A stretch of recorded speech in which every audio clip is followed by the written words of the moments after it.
13వ కీర్తన మనము సంఘ ప్రార్థన కొరకై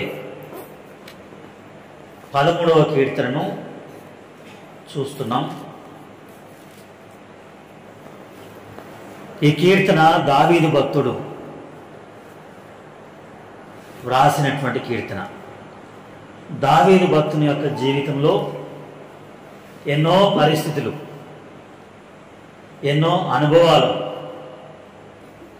ఆ అనుభవాల్లో దేవుడు తనను విడిచిపెట్టినట్లుగా, దేవుడు తనను మరిచిపోయినట్లుగా, ఒకరోజు కాదు నిత్యము మరిచినట్లుగా తన అనుభవంలో ఈ మాటలు రాస్తున్నాడు.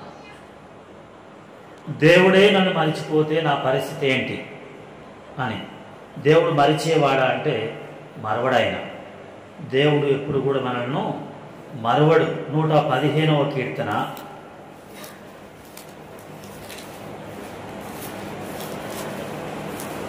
115వ కీర్తన 12వ వచనం.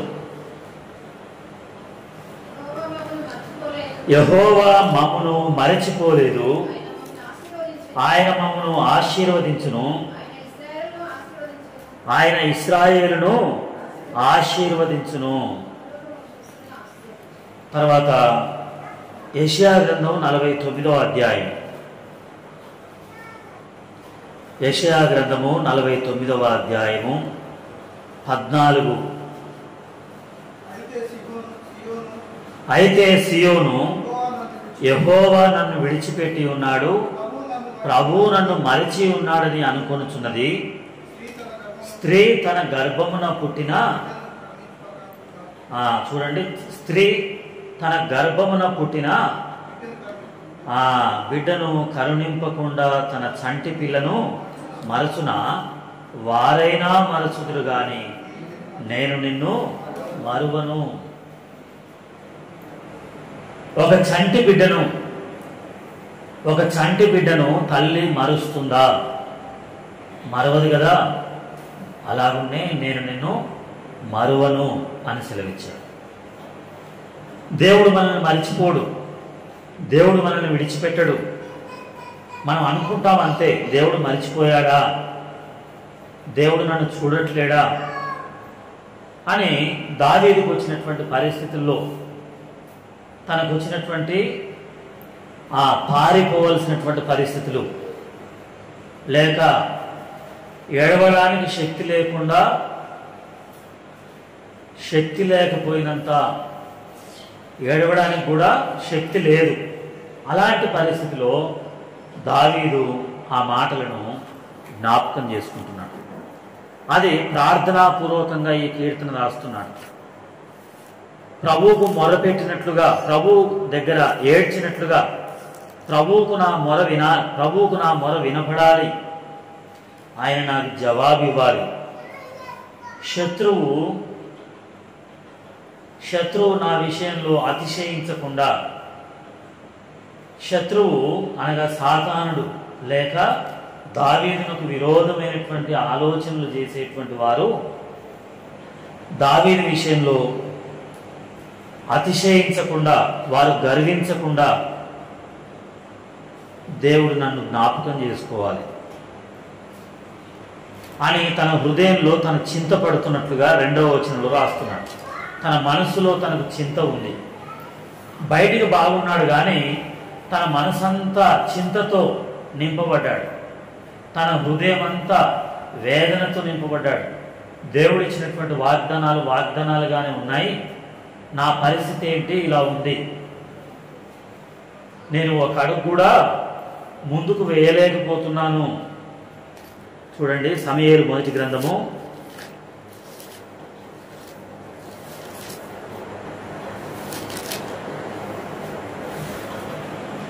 20వ అధ్యాయం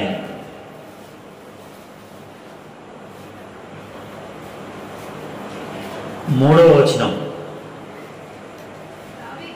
దావీదు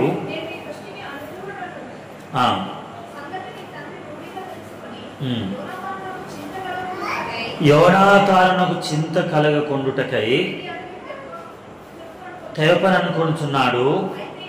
అయితే యెహోవా జీవము తోడు నీ జీవము తోడు నిజముగా నాకును మరణమునకును అడుగు మాత్రమే ఉంది. ఒక్క అడుగు అంతే. నాకు మరణానికి ఏముంది? ఒక్క అడుగు మాత్రమే దూరం ఉంది. అడుగు అంటే ఎంత?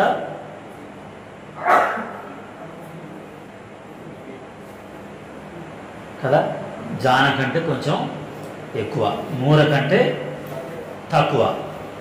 జానకు ఎక్కువ, మూరకు తక్కువ. అంటే అంత దగ్గరగా ఉన్నట్లుగా ఉంది. కానీ దేవుని వాగ్దానాలు ఉన్నాయి. దేవుడు తన వాగ్దానాలు నాకు ఇచ్చాడు.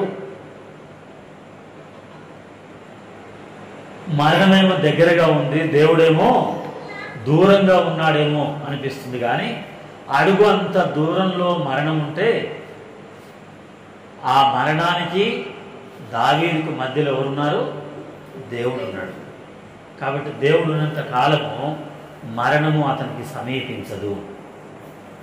మరణం అతన్ని సమీపించలేదు, భయపెట్టలేదు, బెదిరించలేదు.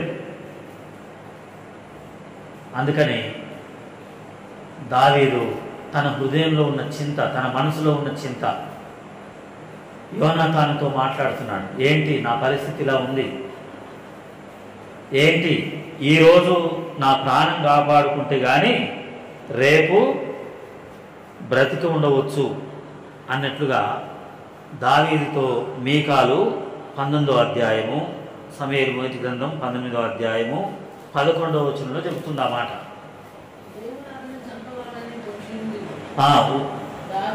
ఉదయమున అతన్ని చంపవలనని పొంచి ఉండి దావీదును పట్టుకొనుటకై పంపగా మీకాలు ఈ రాత్రి నీ ప్రాణమును నీవు దక్కించుకుంటేనే గాని రేపు నీవు, ఒకవేళ ఈ రాత్రి దక్కించుకుంటే కదా రేపు వచ్చేది మరణం. అంటే అర్థమైంది, మరణం ఎప్పుడు వస్తుందో తెలియదు, ఈ రాత్రేనా అన్నట్లుంది. ఎన్నో రాత్రులు అలాంటి అనుభవం. కాబట్టి తన యొక్క బాధ, తన యొక్క వేదన, తనకున్నటువంటి చింత దేవునితో చెప్పుకుంటున్నాడు. అదే 13వ కీర్తన. 13వ కీర్తన అదే. ఇప్పుడు 3వ వచనం. యెహోవా నా దేవా నా మీద దృష్టి, నీ దృష్టి నా మీద ఉండాలి ప్రభువా. ఇది దావీదు యొక్క ప్రార్థన. ఎక్కడ ఉండాలి? నీ దృష్టి నా మీద ఉండాలి. ఎవరి దృష్టి ఉంది? శత్రువు యొక్క దృష్టి నా మీద ఉంది. కాబట్టి నీ దృష్టి నా మీద ఉంచు ప్రభువా. దావీదు యొక్క ప్రార్థన. ఎందుకంటే దేవుని దృష్టి ఆయన మీద ఉంటే శత్రువు ఏమాత్రము హాని చేయలేడు. దేవుని దృష్టి నా మీద ఉందా? మరి ఖచ్చితంగా దేవుని దృష్టి ప్రతి ఒక్క మానవునిపై ఉంటుంది. అది ఎలా ఉంటుంది? దావీదు యొక్క అనుభవంలో దేవుని యొక్క దృష్టి నాకు కావాలి ఉంటే 32వ కీర్తన 8వ వచనంలో ఏముంది? 32వ కీర్తన 8వ వచనం.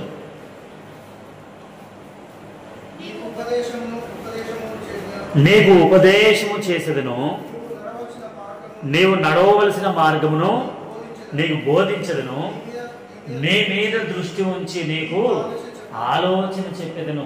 దేవుని దృష్టి మన మీద ఉంటే ఆలోచన వస్తుంది. ఎన్నో పరిస్థితులున్నా దేవుడు ఏదో ఒక ఆలోచన ఇవ్వగానే మనకి ధైర్యం వస్తుంది.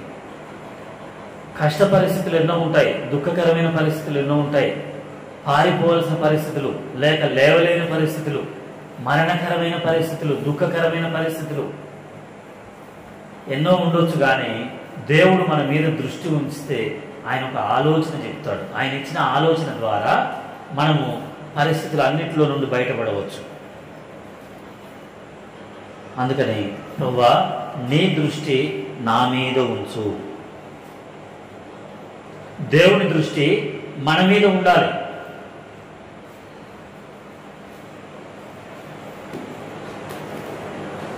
ఎందుకు దేవుని దృష్టి నా మీద ఉండాలి అంటే, మనకు ఆలోచన రావడానికి. ఒక కష్టం వచ్చింది, అందులో ఏం కావాలి? మనకు ఆలోచన రావాలి.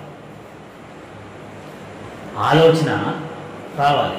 అందుకని ఆ కష్టంలో ఒకసారి దేవుని దృష్టి నా మీద ఉన్నప్పుడు దేవుడు ఆలోచన ఇస్తాడు. ఎలా ఉంటుందంటే, అప్పుడు వెంటనే ఆకలైన వ్యక్తికి ఆహారం దొరికినట్లుగా, దాహమైన వ్యక్తికి నీరు దొరికినట్లుగా కదా, అప్పుల్లో ఉన్న వ్యక్తికి ఎవరో వచ్చి సహాయం చేసినట్లుగా ఉంటుంది. ఒక ఆలోచన వస్తే వెంటనే ఆ ఆలోచనతోనే ఎన్నో పరిస్థితులు సరైతాయి. ఆలోచన లేకుండా ఉంటే చిక్కుబడిపోతారు, తప్పిపోతారు. అనాలోచనగా ఉంటారు. చూడండి, ప్రసంగి గ్రంథము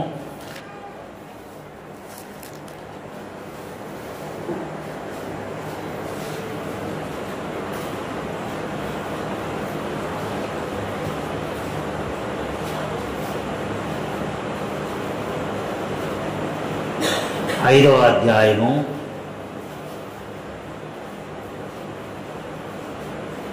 2వ వచనం.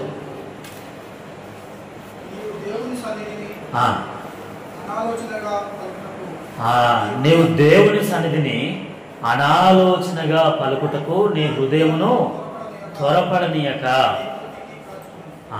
కాబట్టి ఆలోచన లేకపోతే మనం ఏం మాట్లాడతామో మనకు తెలియదు, మనం ఏం చేస్తామో మనకు తెలియదు, మనం ఎక్కడికి వెళ్తామో మనకు తెలియదు.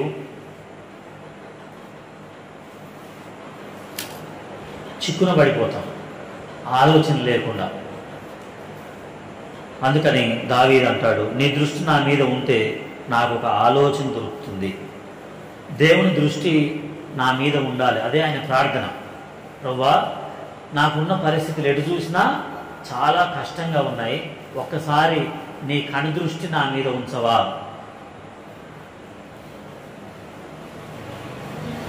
నీ దృష్టి నా మీద ఉంచు ప్రభువా. ఉంటే ఏమవుతుంది? వాక్యంలో ఉంది కదా, ఆలోచన వస్తుంది. ఇంకా మరి కనుదృష్టి ఉండుట ద్వారా రాజులు మొదటి గ్రంథము 9వ అధ్యాయము, రాజులు మొదటి గ్రంథము 9వ అధ్యాయము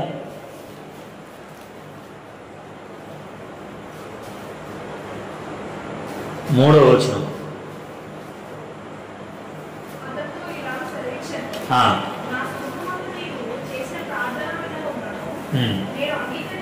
నేను అంగీకరించితిని,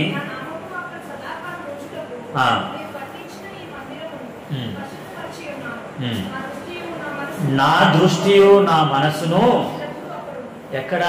పరిశుద్ధపరచబడినటువంటి స్థలంలో. పరిశుద్ధపరచబడినటువంటి స్థలంలో దేవుని దృష్టి ఉంటుంది.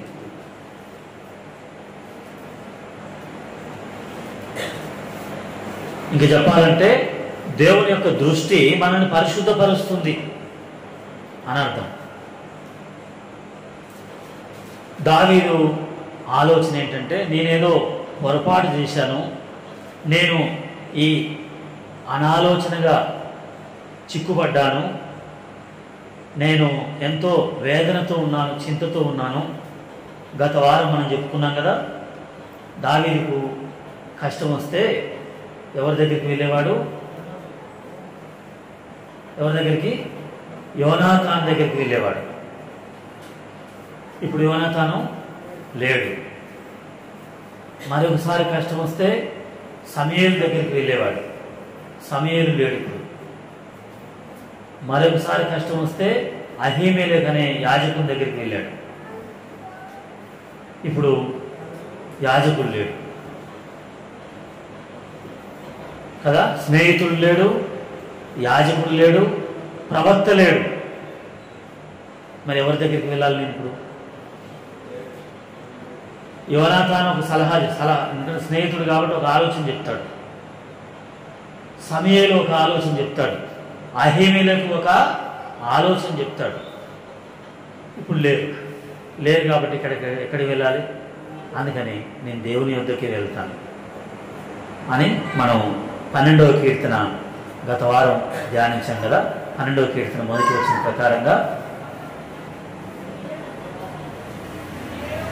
యెహోవా నన్ను రక్షించుము, భక్తి కలిగిన వారు లేరు, విశ్వాసులు లేరు కదా. అంటే సమూయేలు అనే యాజకుడు లేడు, ప్రవక్త లేడు, లేక అహీమెలెకు అనే యాజకుడు లేడు, యోనాతాన్ అనే స్నేహితుడు లేడు, వెళ్ళిపోయారు. కాబట్టి నేను నా దేవుని దగ్గరికి వెళ్తాను. ఎందుకు వెళ్ళేదని 13వ కీర్తనలో అంటున్నాడు. ఎందుకంటే నాకు ఈ కష్ట పరిస్థితిలో ఎవరైనా ఆలోచన చెప్పే వాళ్ళు ఉన్నారా అంటే లేరు. కాబట్టి నా దేవుని దృష్టి నా మీద ఉంటే నాకేమొస్తుంది? ఆలోచన వస్తుంది కదా, ఆలోచన వస్తుంది. చూడండి, ఆ ముగ్గురు చనిపోతే ఎట్లా అనిపిస్తుంది? ముగ్గురు పోయారు, తనకు సలహాలు ఇచ్చేటువంటి ముగ్గురు వెళ్ళిపోయారు, లేరు. ఏం చేయాలి ఇప్పుడు? ఎలాంటి ఆలోచన ఇస్తాడు యోనాతాన్ తెలుసా? చూడండి, సమూయేలు మొదటి గ్రంథము 20వ అధ్యాయం.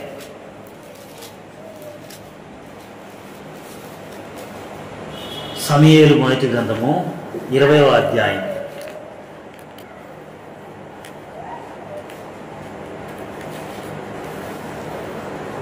19వ వచనం. యోనాతాన్ చెప్తున్నటువంటి మాట, లేక 18 నుండి.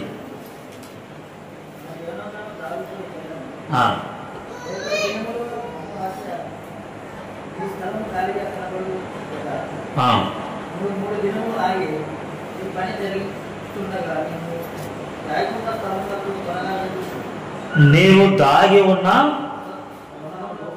స్థలమునకు త్వరగా వెళ్ళి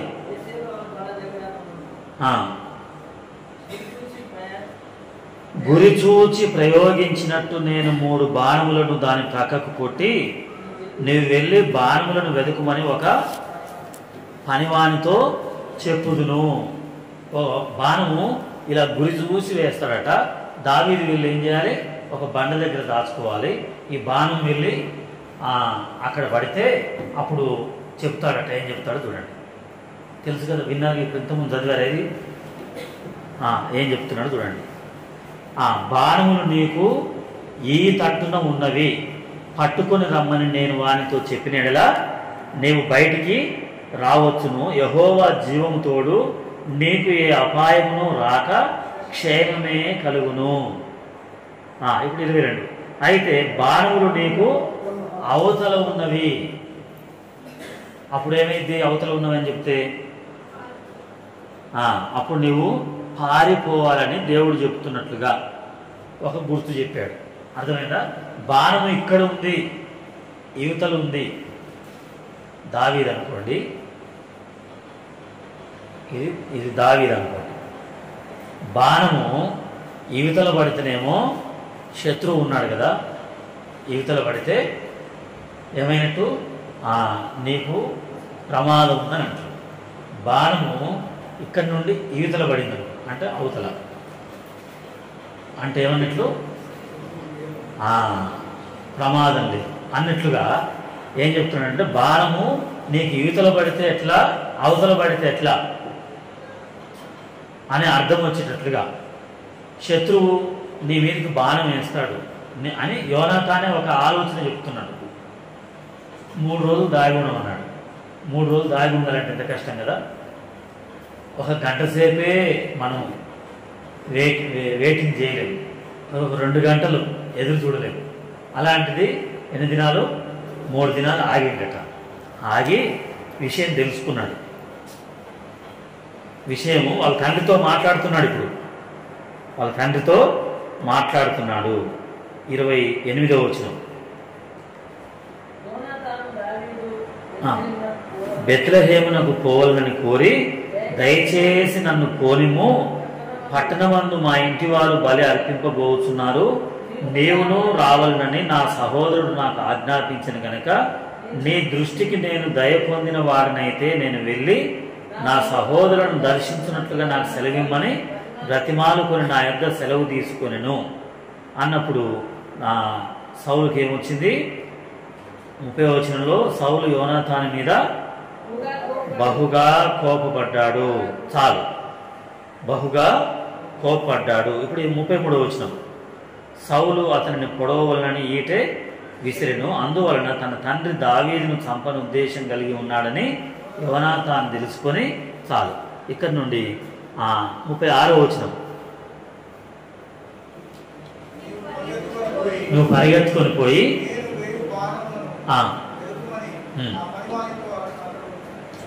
చెప్పగా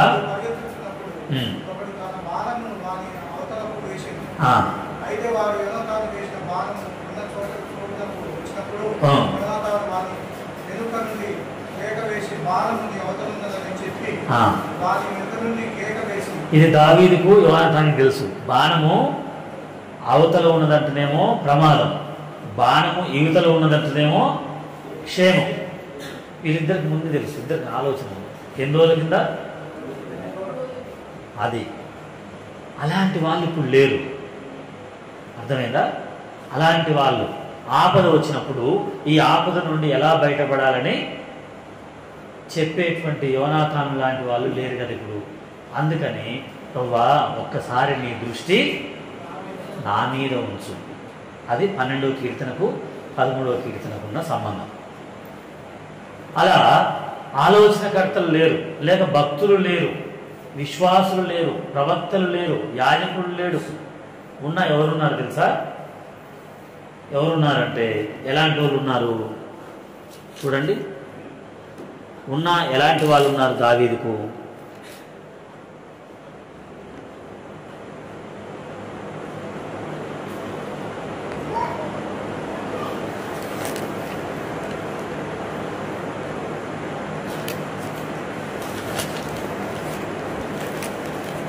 ఇరవై 21వ అధ్యాయము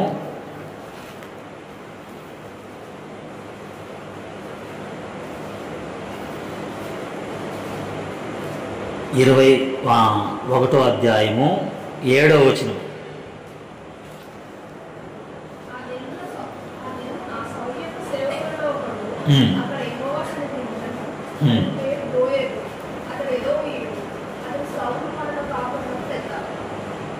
ఇక అక్కడ ఉండి ఏం చేశాడంటే 22వ అధ్యాయము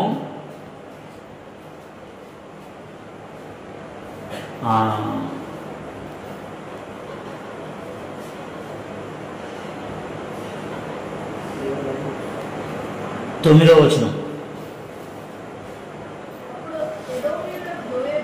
అప్పుడు ఎదోమీయుడగు దోయేగు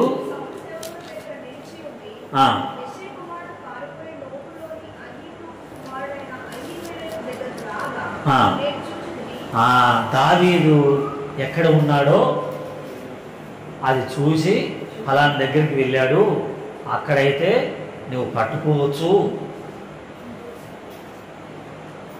అర్థమైందా? తర్వాత ఇంకా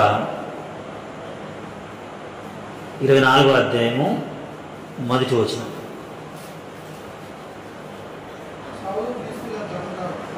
మాని తిరిగి రాగా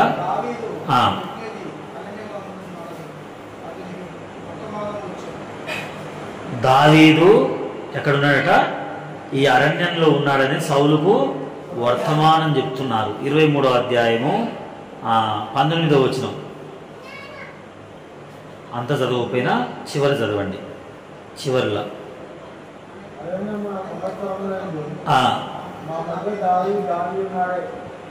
చూడండి, మా మధ్యలో దావీదు దాగి ఉన్నాడు.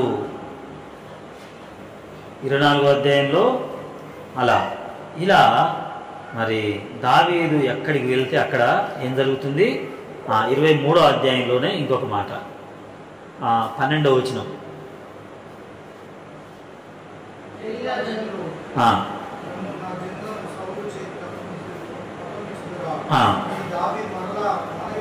మనవి చేయగా వారు నిన్ను అప్పగించుదురు. ఎవరు వీళ్ళు? కెయిలా జనులు. కెయిలా జనులు ఎవరు? మొదటి వచనం.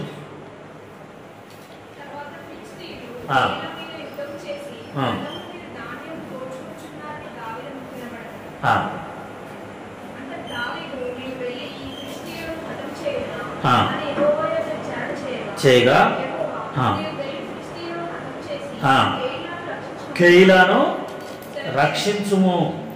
కెయిలా మీదకి ఫిలిస్తీన్లు యుద్ధానికి వస్తే దావీదు ప్రార్థన చేసి, ప్రభువా ఏంటి ఇట్లా యుద్ధానికి వచ్చారు అంటే, నువ్వు వెళ్ళు కెయిలా ప్రజలను రక్షించుము అంటే దావీదు వెళ్ళి కెయిలా ప్రజలను ఏం చేశాడు? రక్షించాడు. తర్వాత 6వ వచనం.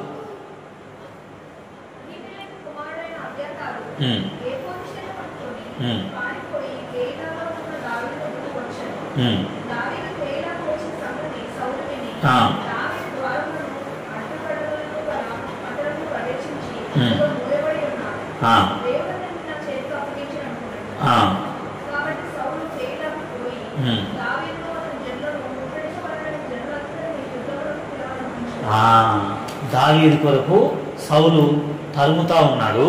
అయితే దావీదుకు ఒక డౌట్ వచ్చింది. ఏం డౌట్ వచ్చింది? కెయిలా ప్రజలు ఒకవేళ నన్ను అప్పగిస్తారా అని దేవుని దగ్గర అడిగితే 12వ వచనంలో అన్నాడు కదా, వారు నిన్ను అప్పగిస్తారు. మరి రక్షించింది ఎవరు? చూడండి 5వ వచనం చివరిలో దావీదు, 5వ వచనం చివర, ఈలాగున దావీదు కెయిలా కాపురస్తులను ఏం చేశాడు? దావీదు ఎవరికైతే సహాయం చేశాడో, దావీదు ఎవరినైతే రక్షించాడో, ఆ దావీదు ద్వారా రక్షణ పొందిన వాళ్ళే దావీదుని ఏం చేస్తారట? అప్పగిస్తారట. అక్కడి నుండి వెళ్ళి వేరే దగ్గర దాచుకుంటూ వాళ్ళు ఏమంటున్నారు? దావీదు మా దగ్గర దాచుకున్నాడు, నువ్వు తొందరగా వస్తే పట్టుకోవచ్చు. ఇలాంటి పరిస్థితిలో చూడండి, ఇలాంటి పరిస్థితుల్లో ఏం చేయాలి? ఇప్పుడు నేనేం చేయాలి అని దావీదు ప్రార్థన చేసుకొని, ప్రభువా నీ దృష్టి, ఇంకా ఎలాంటి పరిస్థితి ఉందో చూడండి. దావీదుకు ఇంకా ఎలాంటి పరిస్థితి ఉంది?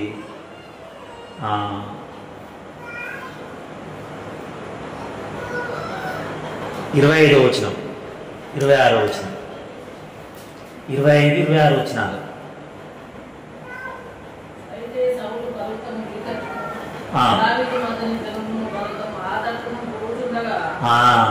చూడండి, సౌలును అతని జనులను, 25వ వచనం, సౌలును అతని జనులను తన్ను వెదుకుటకై బయలుదేరిన మాట దావీదు విని కొండ శిఖరము దిగి మాయోను అరణ్యమందు నివాసం చేసెను.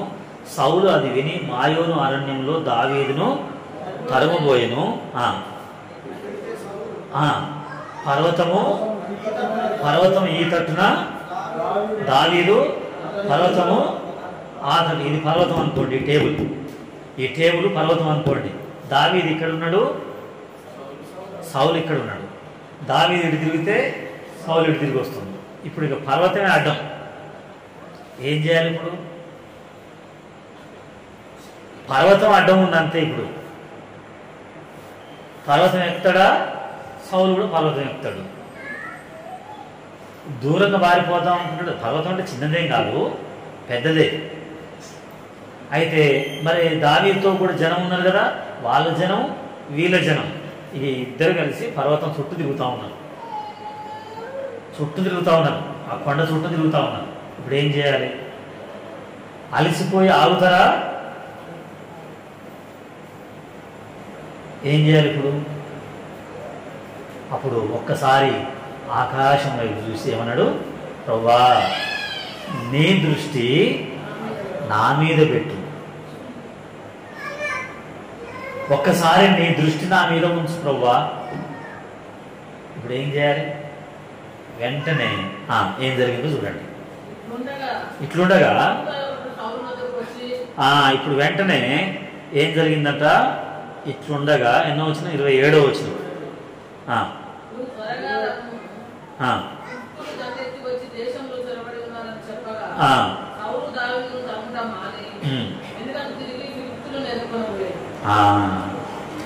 వచ్చి అయ్యా నువ్వేం దావీదుని పట్టుకున్నావు అని వచ్చినావు, తర్వాత మీరు తిరుగుతున్నారు చుట్టూ తిరుగుతుంటే ఒక ఆయన వచ్చాడట.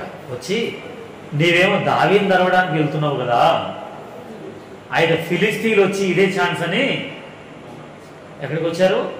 పట్టణానికి వచ్చారు, మన దేశం మీదకి వచ్చారు. వచ్చి మన పట్టణాన్ని, మన కోటను, మనకున్న సామాగ్రిని, మనకున్న జనాన్ని అంత దోచుకొని పోయేటట్టున్నారు. ఎంత బాగా నువ్వు దావీదు ఒక్కరి కొరకే చూస్తున్నావు, అసలు మన రాజ్యమే పోయేటట్లుందనేసరికి వెంటనే సౌలు ఏం చేస్తాడు చెప్పండి? ఏం చేస్తాడు? ఫిలిస్తీన్లను ఎదుర్కొనబోయాను. ఇక వదిలేద్దాం లేని వెనక్కి వెళ్ళిపోతే దావీదు ప్రభువా నా మీద దృష్టి ఉంచినందుకు వందనాలు. ఎంతసేపు? కాసేపట్లోనే అయిపోయి కాసేపు. అలా దేవుని దృష్టి దావీదును ఏం చేసిందంటే శత్రువు నుండి తప్పించింది. దేవుని దృష్టి అలా. మరి 34వ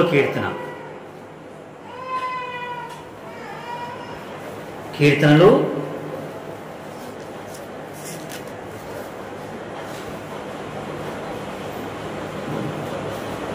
15వ వచనం.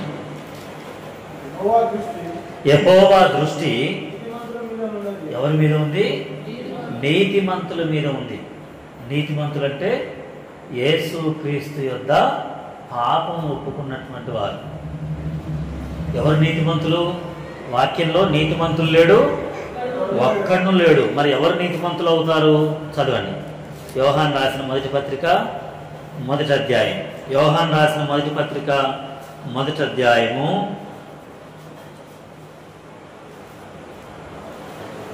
9వ వచనం. మన పాపములను మనం ఒప్పుకున్న యెడల ఆయన నమ్మదగిన వాడును. చూడండి, పక్క వాళ్ళకు చూపించండి. 220వ పేజ్, కొత్త నిబంధనలో 220 ఆ పేజ్ తర్వాత చూడండి. మన పాపములను మనం ఒప్పుకుంటే ఆయన నమ్మదగిన వాడు, నీతిమంతుడు గనక. దావీదు వెనక్కి చూసేది లేదు. ఇప్పుడు ఇక దావీదు వెనక్కి చూస్తే ఎవరు కనపడతారు? సౌలు కనపడతాడు. దావీదు వెనక్కి చూస్తే సౌలు కనపడతాడు. కెయిలా ప్రజలు ఎలాంటి వాళ్ళు? తన ద్వారానే మేలు పొంది తనకే నష్టం చేసేటువంటి వారు. ఇంకా ముందుకు వెళ్తే వాళ్ళు ఏమంటున్నారు? దావీదు మాలోనే దాగి ఉన్నాడు, ఇదే ఛాన్సు, నువ్వు వస్తే మేము పట్టిస్తామంటున్నారు. ఇలాంటి పరిస్థితిలో ప్రభువా ఎటు వెళ్ళను, ఒక్కసారి నీవైపు చూస్తానే పరిగెత్తుకుంటూనే త్వరగా పరిగెత్తుకుంటూనే దేవుని వైపు చూస్తే నీతిమంతుల మీద దేవుని దృష్టి ఉంది కదా. అదే 34 కీర్తనలో ఉంది, యెహోవా దృష్టి నీతిమంతుల మీద ఉంది, ఆయన చెవులు వారి ప్రార్థనల మీద ఉన్నాయి. అందుకనే దావీదు దేవుని సన్నిధిలో ఎప్పుడు తన పాపం ఒప్పుకుంటాడు, ఎప్పుడు పశ్చాత్తాపడతాడు. ఎవరైతే తమ పాపం దేవుని సన్నిధిలో ఒప్పుకుంటారో వాళ్ళని నీతిమంతులుగా తీరుస్తాడు. మన నీతిమంతులం కాదు, ఉచితంగా నీతిమంతులంగా ఆయన తీర్చాడు. అందుకనే ఉదాహరణ చూడండి, ఆదికాండం 6వ అధ్యాయము 1వ వచనం. ఆదికాండం 6వ అధ్యాయం 8వ వచనం. అయితే నోవాహు యెహోవా దృష్టి యందు కృప పొందిన, యెహోవా దృష్టి యందు కృప పొంది. కృప ద్వారా ఏమవుతారు? ఉచితముగా నీతిమంతులు అవుతారు. అందుకని 7వ అధ్యాయం 1వ వచనంలో ఏమని రాసింది? నీవే నా ఎదుట అనడా. కాబట్టి దేవుని దృష్టిలో నోవాహు కృప పొందాడు. కాబట్టి ఇప్పుడు ఏమయ్యాడు? నీతిమంతుడుగా తీర్చబడ్డాడు. అలా ఉన్న దావీదు దేవుని దృష్టిలో కృపను పొందాడు. ఎప్పుడైతే తన పాపం ఒప్పుకున్నాడో, ఎవరు వారి పాపం ఒప్పుకుంటారో, ఎవరు వారి యొక్క పాపం విషయం పశ్చాత్తాపడతారో, ఎవరు వారి పాపముల విషయమై యేసయ్య రక్తంతో వాళ్ళ హృదయాన్ని కడుక్కుంటారో అప్పుడు వాళ్ళని ఏం చేస్తాడు? దేవుడు నీతిమంతుడుగా చేస్తాడు. దావీదు దేవుని సన్నిధిలో, ప్రభువా నీ దృష్టి నా మీద ఉంది, నాకు ఒక ఆలోచన వచ్చింది. ఏ ఆలోచన ఉంది ప్రభు? పర్వతం ఎక్కాలన్నా పారిపోవాలన్నా? ఏం లేదు, నీ దృష్టి నా మీద ఉండాలి ప్రభువా. ఉంటే నేను కృప పొందుతాను, నేను తప్పించబడతాను, ఈ పరిస్థితుల్లో నుండి బయటపడతాను. దేవుని కృప లేకుండా మనము బయటపడలేము. మనం శిక్షించబడతాం కానీ బయటపడలేం. దేవుడు చూస్తున్నాడు అందరినీ. 33వ కీర్తన 13వ వచనం. చూడండి, 33వ కీర్తన 13వ వచనం. దేవుడు ఆకాశం నుండి, అంటే పర్వతం కంటే పైన కదా, ఆకాశం నుండి చూస్తున్నాడు. కాబట్టి ఇప్పుడు దావీదు కనపడుతున్నాడు. ఎవరు కనపడుతున్నారు? ఇంకా సౌలు కనపడుతున్నాడు. దావీదు కనపడుతున్నాడు, సౌలు కనపడుతున్నాడు.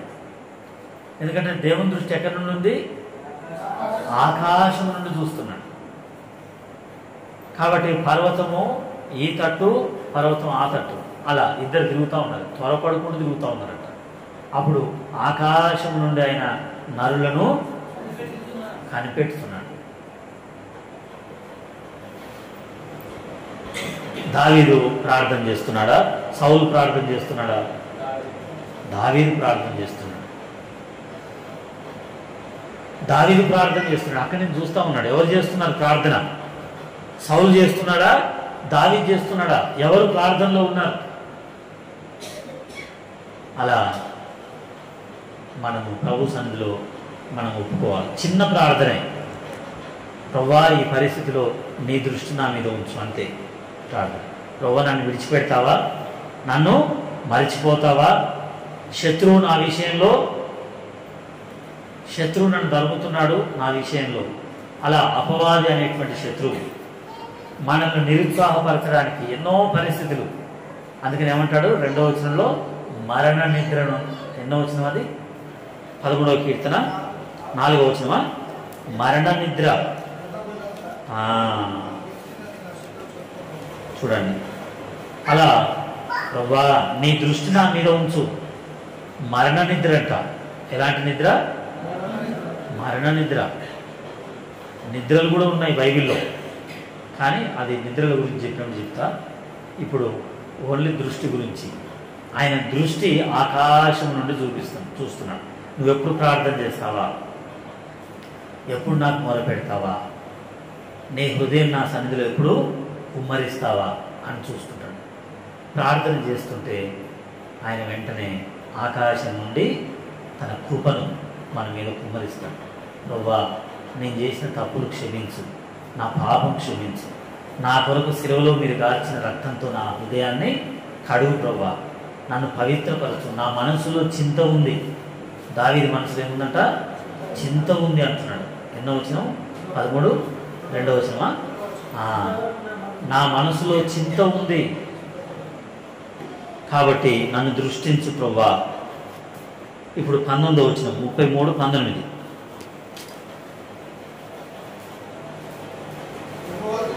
యెహోవా దృష్టి ఆయన యందు భయభక్తులు గల వారి మీదను, ఆయన కృప కొరకు కనిపెట్టుకుని వారి అందును. కాబట్టి దేవుని కనుదృష్టి ఆయన యందు ఎవరు భయభక్తులు కలిగి ఉంటారో, నా దేవుడు నన్ను చూస్తున్నాడు, నేను పొరపాటు చేయకూడదు. ఒకవేళ చేశానా ప్రభు సన్నిధిలో ఒప్పుకుంటాను. పొరపాటు జరిగిందా? నా నోటి ద్వారా పొరపాటు జరిగిందా? నా యొక్క కండ్ల ద్వారా పొరపాటు జరిగిందా? నా చేతుల ద్వారా పొరపాటు జరిగిందా? నా కాళ్ళ ద్వారా పొరపాటు జరిగిందా అని నేను దేవుని యందు భయభక్తులు కలిగి ప్రార్థన చేస్తే ఆయన దృష్టి నా మీద పెడతాడు. ఎలా జరిగింది పొరపాటు? దేన్ని బట్టి జరిగింది అడగాలి దేవుని సన్నిధిలో. ప్రభువా నేను పొరపాటులో ఉన్నాను, చిక్కున పడ్డాను అని. ఇర్మియా గ్రంథం 5వ అధ్యాయము 3వ వచనం. సమయం కూడా అయిపోవచ్చింది త్వరగా.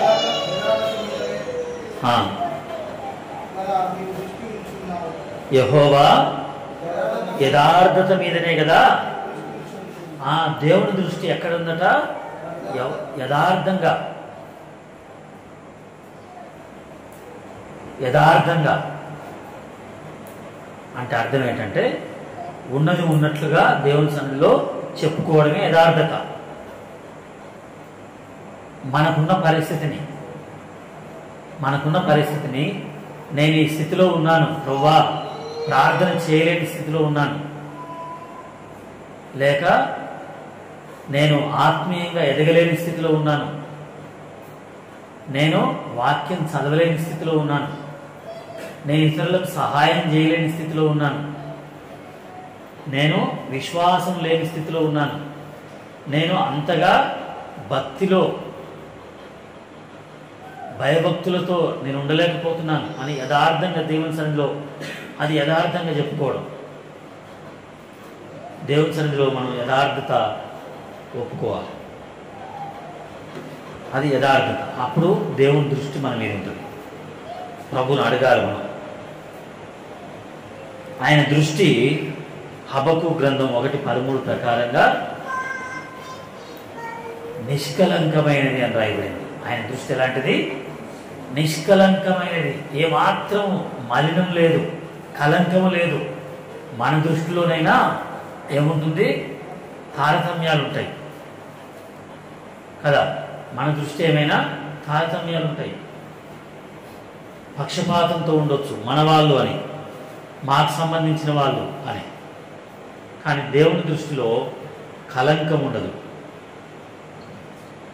అందుకని నీ దృష్టి నా మీద ఉంచు ప్రభువా, ఎందుకంటే నీది కలంకం లేని దృష్టి, నిష్కలంకమైన దృష్టి కదా ప్రభువా, నా మీద నీ దృష్టి ఉంచు.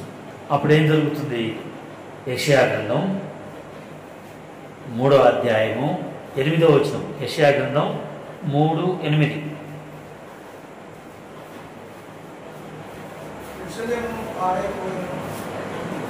యెషయా గ్రంథం 3వ అధ్యాయం 8వ వచనం. యెరూషలేము పాడైపోయెను, యెహోవా మహిమ గల దృష్టి. ఆయన దృష్టిలో ఏముందట? మహిమ ఉంది. కాబట్టి పాడైపోయినటువంటి స్థితిలో ఉన్నటువంటి, కష్ట స్థితిలో ఉన్నటువంటి, నశించిపోవడానికి సిద్ధంగా ఉన్నటువంటి మన వైపు దేవుని దృష్టి ఉంచితే ఆయన మహిమ, ఇప్పుడు దావీదు చూసిందా లేదా ఆయన మహిమను? తప్పించుకోగలడా? ఇప్పుడు దావీదు పర్వతం ఈ చుట్టూ తిరుగుతూ ఉన్నాడు కదా, తప్పించుకోగలడా? దేవుని మహిమ ఏం చేసిందంటే, ఫిలిస్తీన్లు వచ్చారట, ఎవరో ఒక ఆయన వచ్చారట, అప్పుడే రావాలన్నా ఆయన అప్పుడే వచ్చి దేవుడు మహిమ బయలుపరిచాడు. అక్కడ ఏం లేదు. అక్కడ ఏమన్నాడు? వచ్చి సౌలా లేక రాజా, ఫిలిస్తీన్లు వచ్చారు, నువ్వు దావీదుని తరుపుతున్నావు ఏంది? అసలే మోసం వస్తుంది ఇక్కడ, నువ్వు దావీదుని తరమకు అనగానే దేవుని మహిమ అక్కడ కనపడింది. ఎందుకంటే దేవుని దృష్టిలో ఏముంది? మహిమ ఉంది, పరిశుద్ధత ఉంది. అది దావీదు ఎదిగాడు. కృప ఉంది, ఆయన దృష్టిలో కృప ఉంది, ఆలోచన ఉంది. ఏదైనా ఒక ఆలోచన అని దావీదు అనుకున్నాడు, నాకే ఏదో ఒక ఆలోచన ఇస్తాడేమో అనుకున్నాడు. లేదు, మహిమ అక్కడ కనపడింది.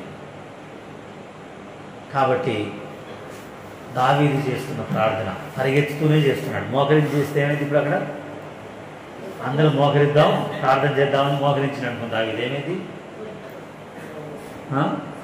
సౌలు వస్తాడు, పట్టుకుంటాడు. కాబట్టి ఇప్పుడు అక్కడ మోకరించి చేసేంత స్థితి లేదు. ఎలా చేయాలి చెప్పండి? పరిగెత్తుతూనే ప్రార్థన చేయాలి, త్వరగా పరిగెత్తుతూ ప్రార్థన చేయాలి. సౌలు కంటే కూడా కొంచెం, సౌలు 40 స్పీడ్లో వస్తుంది అనుకోండి, ఇప్పుడు దావీదు ఏ స్పీడ్లో పోవాలి? 50-60 స్పీడ్లో పోతే కానీ దొరకడు. అలాంటి స్పీడ్లో ప్రార్థన చేస్తుంటే దేవుని మహిమ దిగి వచ్చింది అక్కడికి. దావీదుకు ఒక ప్రార్థన లేదు, ప్రభువా నీ దృష్టి నా మీద ఉంచితే ఏమవుతుంది? నా పాపం కనపడుతుంది, నా పాపము క్షమిస్తావు, నేను ఒప్పుకుంటున్నాను, నీ కృప కుమ్మరిస్తావు, నన్ను నీతిమంతులుగా తీరుస్తావు, అప్పుడు నాకు వచ్చిన ఈ కష్టం నుండి నన్ను తొలగిస్తావు. అలా దావీదు తొలగించబడి అప్పుడు చనిపోవలసిన వాడు 40 సంవత్సరాల పరిపాలన చేసేంత శక్తిని దేవుడిచ్చాడు. దావీదు 40 సంవత్సరాలు. దాని తర్వాత దావీదు రాజ్యానికి వచ్చి 40 సంవత్సరాలు రాజ్యం చేశాడు. రాజ్యం చేసి యుద్ధంలో చనిపోయాడా దావీదు? యుద్ధంలో చనిపోయాడా? చనిపోలేదు. ఎలా అట చనిపోయింది, ఆ మాట కూడా చూపిస్తాను. ఎలా అట ఆయన పోయింది. రాజుల మొదటి గ్రంథము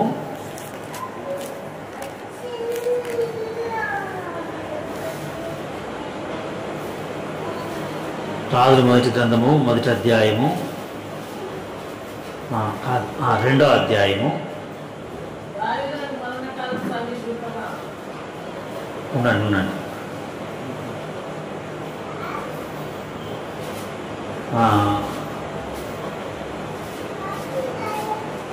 10వ వచనం.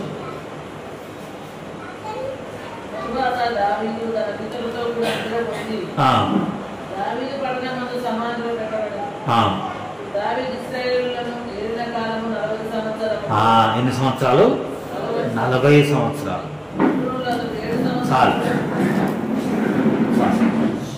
అలా దావీదు ఆ తర్వాత దేవుని దృష్టి దావీదు మీదకి వస్తే ఎన్ని సంవత్సరాలు అంటే 40 సంవత్సరాలు అధికంగా ఆయన ఆయుష్ పెరిగింది.